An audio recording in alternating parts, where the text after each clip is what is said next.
Welcome to Bronze and Modern Gods. I'm John. And I'm Richard. And if you're not following us on Facebook and Instagram at Bronze and Modern Gods, please do so. Make sure you hit like on this video, hit subscribe. Richard, what if I told you we were just under 4,000? I know, it's exciting. I can't wait to that 4,000th subscriber. Remember when we got jazzed when we had 100? That was like the biggest moment for us when we got 100 subscribers. I know. It's exciting. I love it. Thank you all. We thank you, every single one of you, for subscribing. And we have a big announcement today. Well, I have a big announcement today. Richard's just along for the ride for now, but it's pretty big. But we're not going to get to that yet because we also have our underrated books of the week, 25-year rule. And before we get to our hot book of the week, I want to talk a little bit about Comic-Con Revolution in Ontario, California this past weekend. How was it? It was good. I was happy that there was a lot of dealers there. It wasn't overly crowded, but it wasn't deserted. So it was a nice looking crowd, and it was just good to run into a bunch of people that listen to the show. So I want to say hi to Sam. I want to say hi to Terry, Mike, Werebear, everyone else I had the pleasure of running into that I'm blanking on now. My favorite part of the show was I'm building up the Hercules wall, the Hercules original art wall. Okay. Right. I saw that. That is gorgeous. Yeah. It's a Hercules bust by Mike McCone, who I have loved ever since he drew, I believe it's Justice League Europe. He drew Justice League Europe. And just gorgeous. I mean, he's got that Herc twinkle in his eye where he's half is he half drunk or whole drunk? I'm not sure what. But yeah, it was a fun time, and wish you were out here, Richard. Terry says hi, by the way. Oh, good. And he's doing his Comic-Con in Southern California in February of next year. So okay, I got to come out for that. Save your money. Yeah. All right, let's move on to our hot book of the week. Richard, what is it? Our hot book this week is Savage She-Hulk #1. Of course it is. What did you think of the trailer, John? It's a leading question because I already know.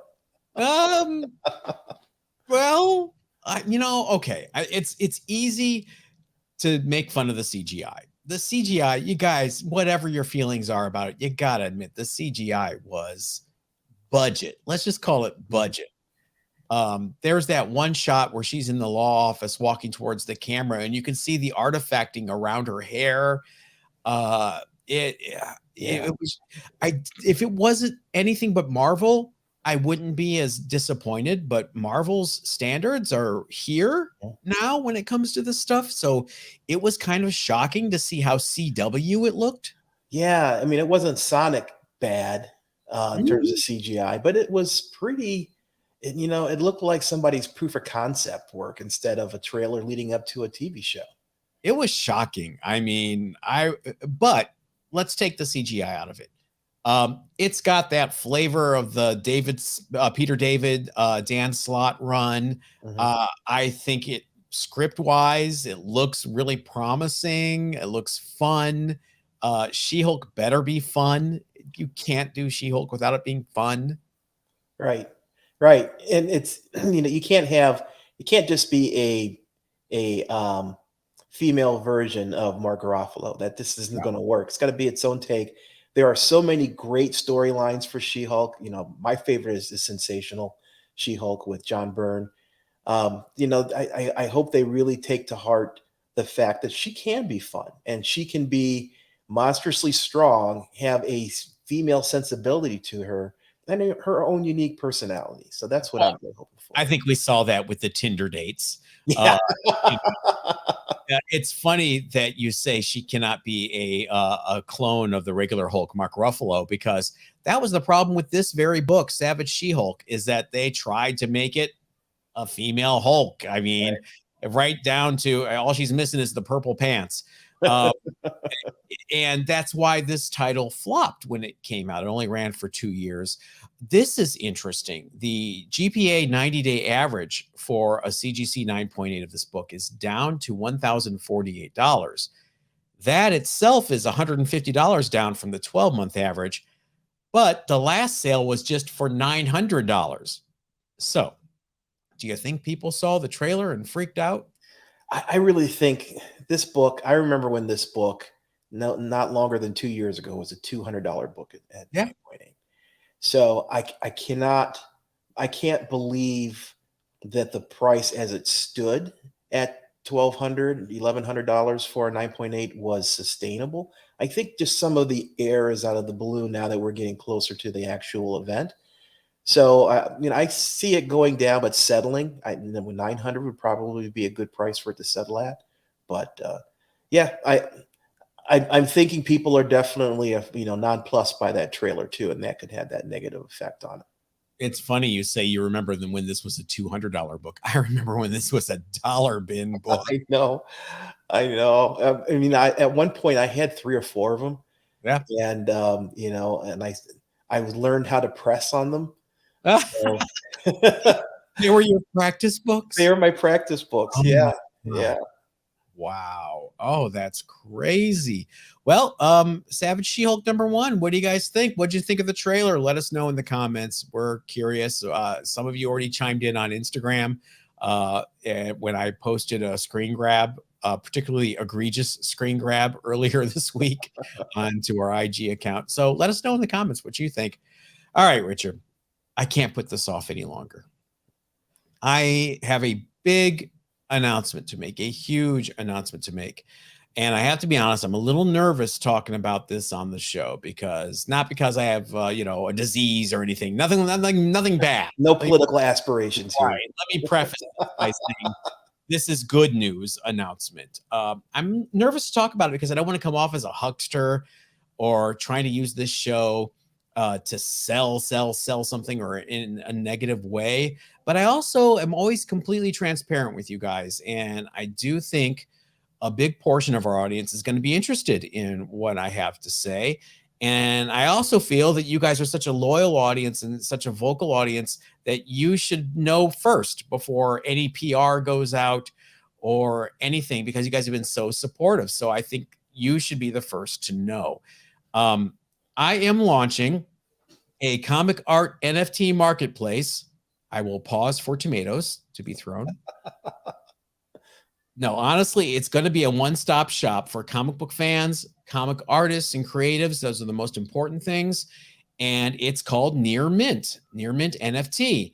And starting right now, this moment, during this podcast, you can go to nearmintnft.com and sign up for free.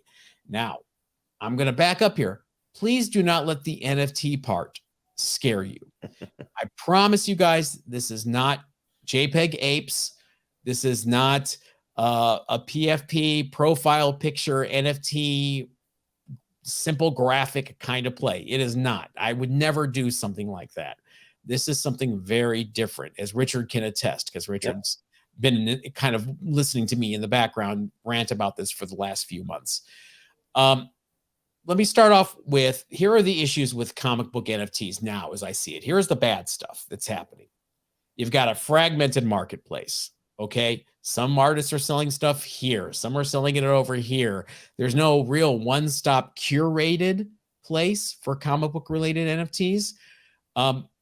There's no source to find out about NFT launches from a reliable, trusted source. Richard, did you have any idea that Todd McFarlane Spawn NFTs launched this week? I had no idea whatsoever. Right. It's crazy that they cannot reach a comic book audience for that. Many comic related NFTs are simple JPEG cash grabs. Frankly, they have no real world utility. And by utility, I mean, it has to do something besides sit on your phone. And you'll see what I mean. I have specific examples. Difficult to purchase NFTs. You got to have Ethereum, or you've got to have a wallet and connect it. Blah, blah, blah, blah, blah. And the most important one, I think, that is a problem right now is fans like us. We have no way of supporting our favorite artists directly, because a lot of these NFTs are being sold through platforms. Marvel, Disney, Warner Media, they're getting all the money. The artist is not getting a cent. Not only that, the artists aren't even let know that their IP is being sold on as NFTs. Well, it's not their IP, but it's their drawing. Right, they're drawing. Right, right. They're finding out, from Twitter, from fans, hey, I just bought an NFT of this 3D statue you designed. And they're like, what? So that sticks in my craw. And that's what I want to help the artists. That's what this is about. My goal is for this to be a one-stop shop for comic art NFTs, along with physical pieces. It's not just the NFTs. So I'm working with several comic book artists and partners to make this marketplace unlike any other. For example, artists can sell physical art that comes embedded with a code, and you use your phone and you scan it, and it unlocks NFTs and behind the scenes videos of the artist talking about their work. They can also add utility to each NFT. And by that, I mean the NFT buyer, Richard, you bought this NFT. You now get discounts on commissions from that artist. You get discounts on that artist's web store because you own this NFT. If they're doing a signing at a convention, you get front of line privileges. You get to skip the line. That is so big with conventions. Watch everybody give you stare daggers at you and give you dirty looks. And there's more. The artist controls what utility they want to add to their NFTs. Now, I know you're all saying, who are the artists? Who are the artists? I can't name them yet. I need to save some good news for the rollout. Okay. I can't give you guys everything here. You got to go sign up. Okay. And you'll find out. Well, we've got some big names that you're going to be very excited about. Richard knows them. As part of the launch, we're going to be offering something called the Near Mint badge. It's just like a convention badge. You'll see it. It's an NFT, and it's going to be limited to 5,000 mints. And it's going to feature randomly selected art from our artists, along with tons of utility on this badge, okay? Because we're working with multiple comic book partners. Your first things you're going to get by having this badge: early 24-hour access to every drop ever going forward. You get to be the first in line. Badge holder only airdrop bonuses. You're going to get free NFTs dropped in your wallet out of the blue. Discounts at some of your favorite online comic book shops. Mm-hmm. Perks at select comic book conventions that I can't reveal yet. Early access to signings. Exclusive physical variant covers drawn by Near Mint NFT artists. So think of this badge as a platinum card for comic book collectors, okay? It's got a lot of perks that's going to pay for itself. Like your Amex, Mm-hmm. you get the free insurance when you travel and all that stuff. Think of it like that. It's going to pay for itself immediately. Richard, I'll shut up. And I'll let you ask me anything. AMA. Okay. When you talk about NFTs, you talk about energy use to generate the revenue, the coins that you use to purchase them. What about all the environmental issues concerning NFTs? Yeah, and that concerns me too. I have solar here at the house. I have an electric car. I worked with the Grateful Dead. I mean, I can't say anything more than that. So that's why I did a lot of research, and we're going to mint on Solana versus Ethereum or other platforms, because Solana is highly energy efficient. It addresses many of these concerns that artists even have. I've had artists come to me and say, I want to do this, but I'm worried about the environment. Mm-hmm. A transaction on Solana uses less energy than 2 Google searches and 24 times less energy than charging your smartphone at night. That's incredible. That's incredible. So, if anybody ever saw a Bitcoin farm, what a huge difference that is.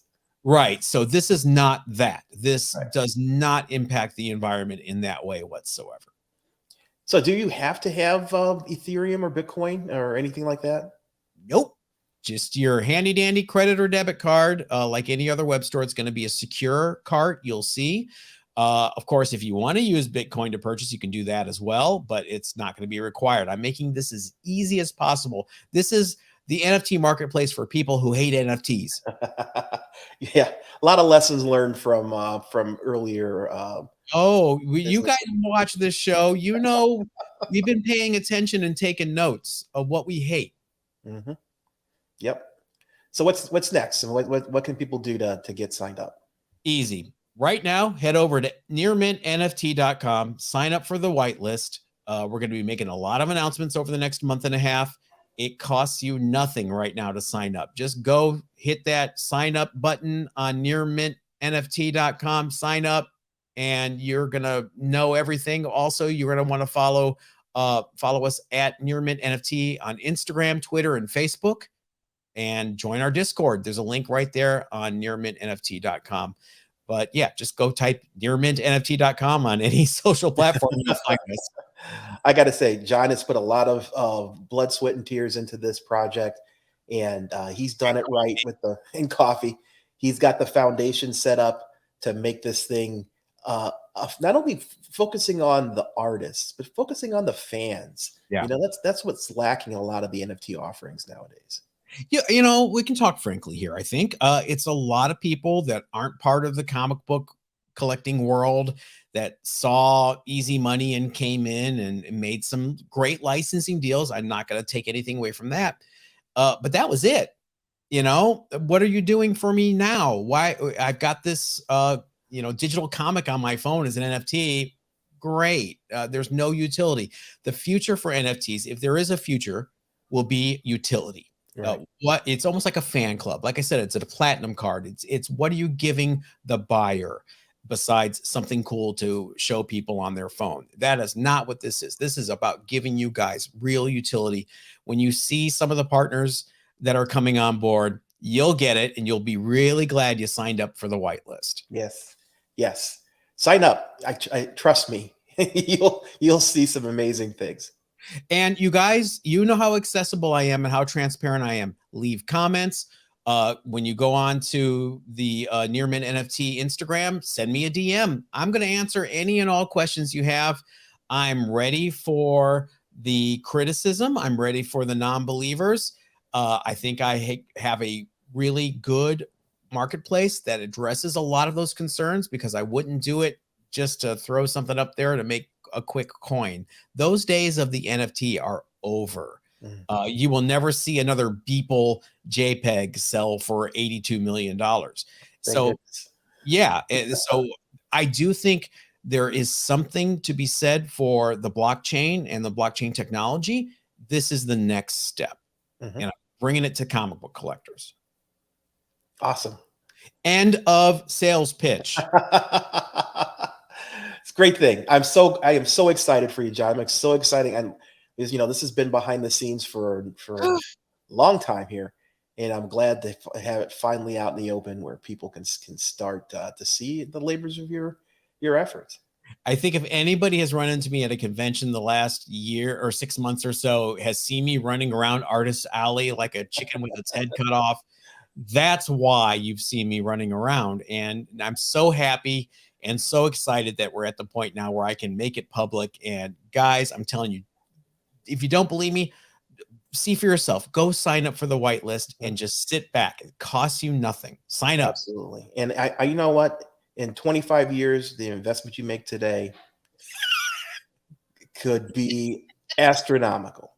25 years, you say? 25 Do you mean we're taking a trip back with the 25-year-old?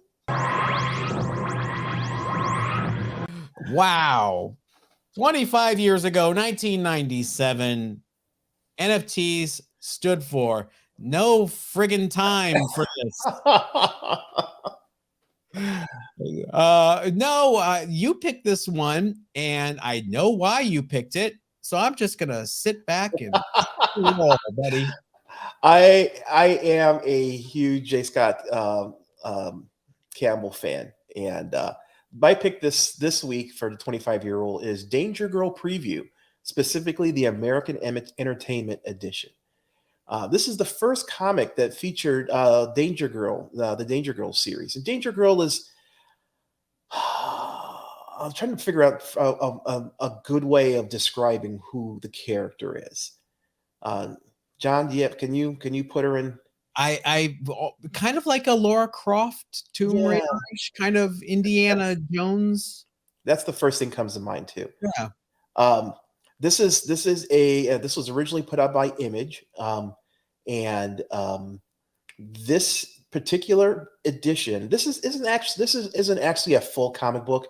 It is a preview. It's a rare book, and it has a low CGC count. There's only 141 on the census, only 84 9.8s for this book. So it's a pretty low book in terms of graded books. 16 pages. The first 8 pages are the actual story, and then 8 pages of concept sketches by J. Scott Campbell, which to me is just awesome. He ran with this series. The series went for a number of years. To me, this is an important creator-owned property. The GPA $128 for 9.8, which is to me is very reasonable. And there is a more rare edition out there. Apparently, there's something called the Wizard Authentic Edition. When I was looking up the CGC census, there's only 5 books for that particular version of this book. There's 5 different variants for this book. There's a gold one that has gold printing for the titles. So be on the lookout for this one. This one is going to be pretty rare, and if you come across one, I think it would be a good pickup. You can buy them. You can get them on eBay right now for about $40 to $50. But this is one of those things again where the creator has control over the character, which means you don't have to go through pesky Marvel or DC in order to utilize the property, and that could mean it's easing that transition from comic book to TV show or movie could make this a potential character in the future. Wow, I agree, and man, you can't go wrong with J. Scott Campbell. I mean, no, the man is just amazing. His artwork consistently is in the top rung of valued variants. So, and Fuego. Yes. Yeah. All right, let's move on to our underrated books of the week. I can start off this time with a book that's near and dear to my heart. I remember getting a copy of this from the Elyria Bazaar, downtown Elyria, Ohio. Captain America number 180. Now, this is the first appearance of the Nomad. This was part of the classic Steve Englehart storyline where Cap was disillusioned with America. I mean, he saw Nixon blow his brains out in the comic. It was supposed to be Nixon, by the way. Spoiler alert. So he gave up the Captain America costume and took on the role of Nomad, the man without a country. Now, what people forget about this book, it's also the first appearance of the Viper, who's kind of a major villainess in Marvel history, especially the Bronze and Copper Ages.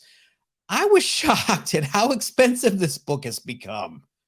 A 9.8 sold in February this year for 1,920 doll hairs. Wow. For What? a Cap book. What?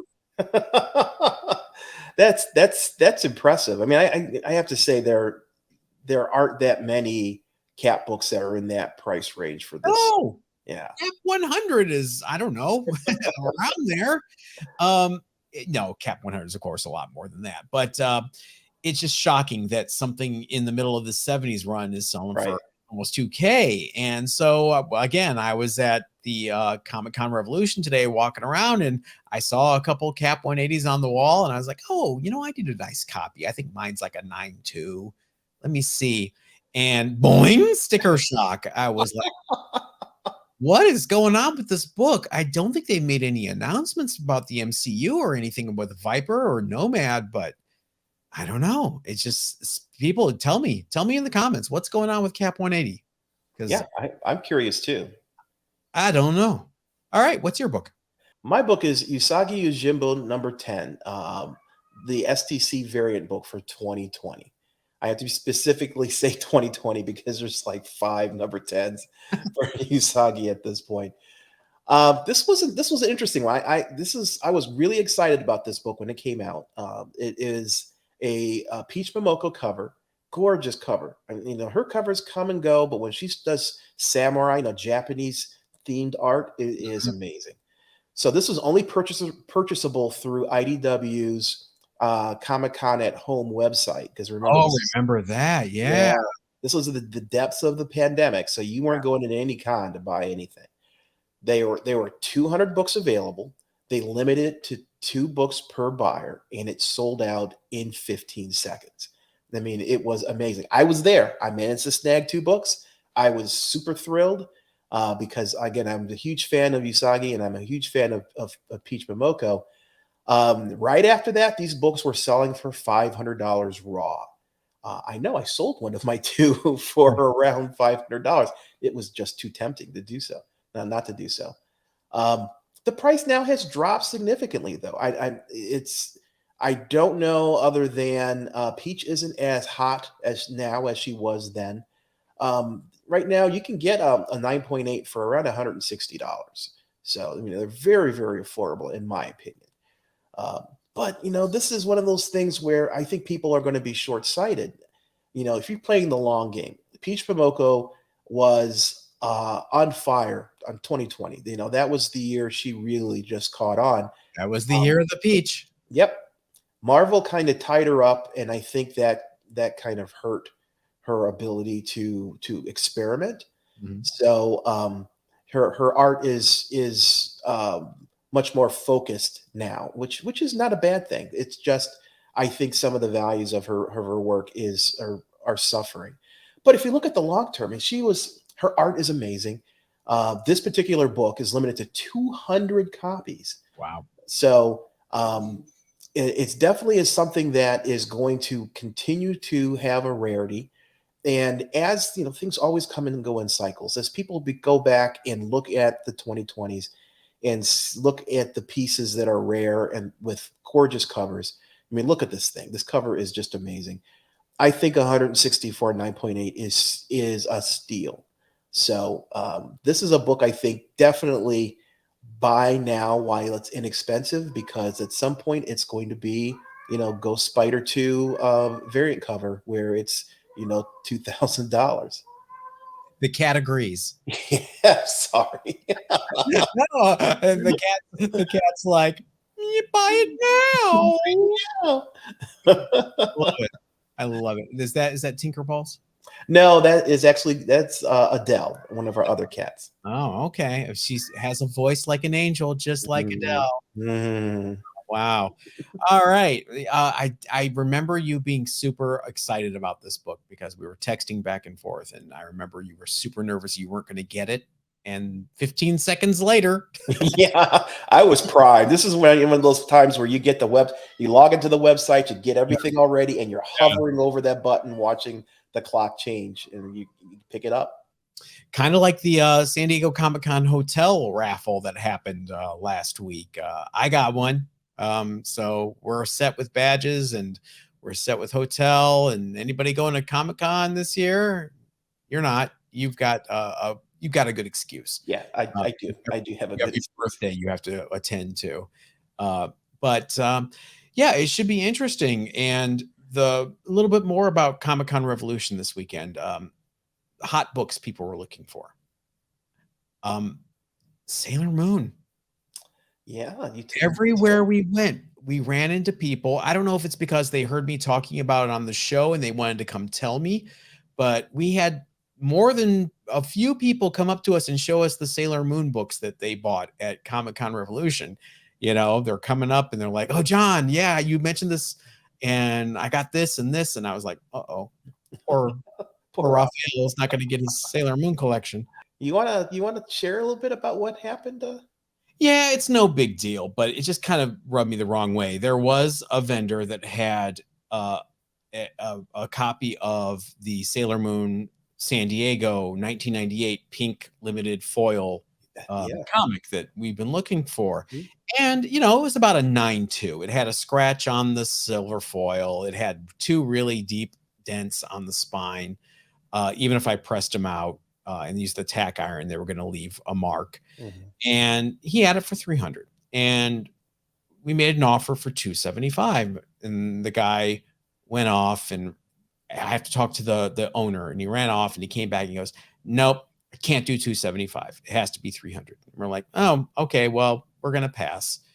And then I thought about it the next day. I came back Sunday. I thought, you know what? I'm going to buy it as a surprise gift for Raphael. I'm not going to tell him. So I go back, and there's another guy that has it down and is looking at it. And I'm like, oh my God, I'm literally seconds away from missing this book, and he offers 260. And the guy, same guy, I got to go talk to the owner. And he runs off and he comes back, goes, can you do 270? And the guy goes, sure. And I'm standing right there. That's dirty. That is dirty. And, you know, I get it. Dealers can sell to whoever they want to. But, you know, my thing is, why did you just take the 275 offer yesterday and be done with it? It was Right.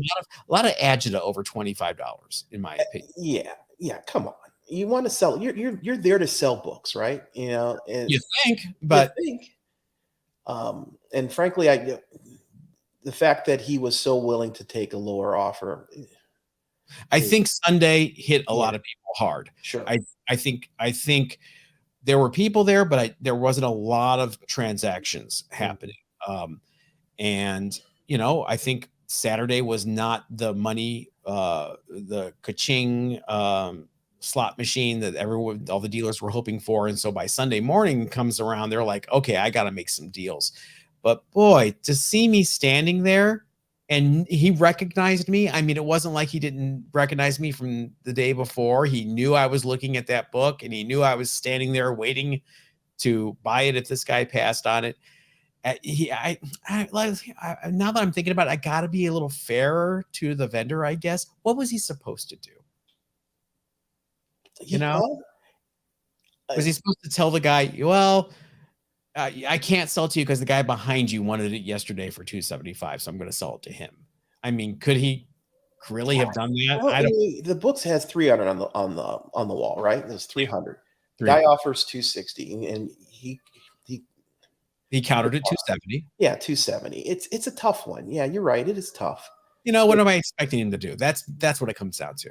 I guess this is one of the things you wait for karma to equal things out.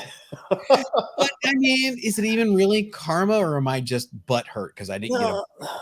I would be just as butthurt. I'm sorry. It is one of those things where, you know, they should honor the original offer. But again, you know, the guy's sitting there with it in his hand.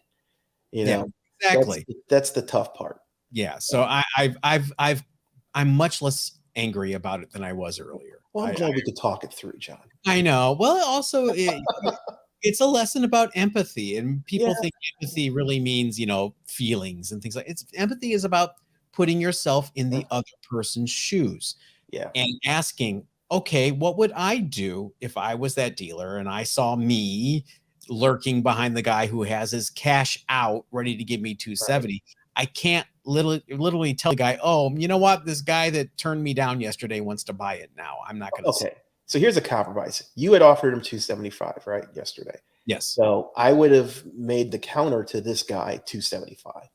So he either takes it at 275 and now you feel mollified because you had left it there. Yeah. Or he leaves and then you get it for 275. But then I'm being really crappy to the guy that's trying to buy it that has no idea about me being there yesterday, you know? Yeah. It's a tough situation. So the lesson here is if you guys have a pink foil Sailor Moon cover for me, hit me up. Yes. 9.8 preferably. No, don't want a 9.8. You don't want a 9.8. Raphael's going to be satisfied with anything other than a 9.8? Yeah, I know he's not, but he's going to have to be. Because I have an NFT business to run. Oh, there you go. Well, just a reminder for you guys to follow us on Facebook and Instagram at Bronze and Modern Gods. Please take a second today. Go visit nearmintnft.com. Sign up for the whitelist. You don't have to buy anything. You're not being held to a contract or anything like that if you sign up. I just want you guys to get all the info first. Again, that's nearmintnft.com. You can also find us on Facebook, Instagram, and Discord. And Richard, are you going to have a good week? I am going to have a great week. How about you? I am going to have an excellent week. Everybody have a great week, and we will talk to you next time. Everybody stay safe.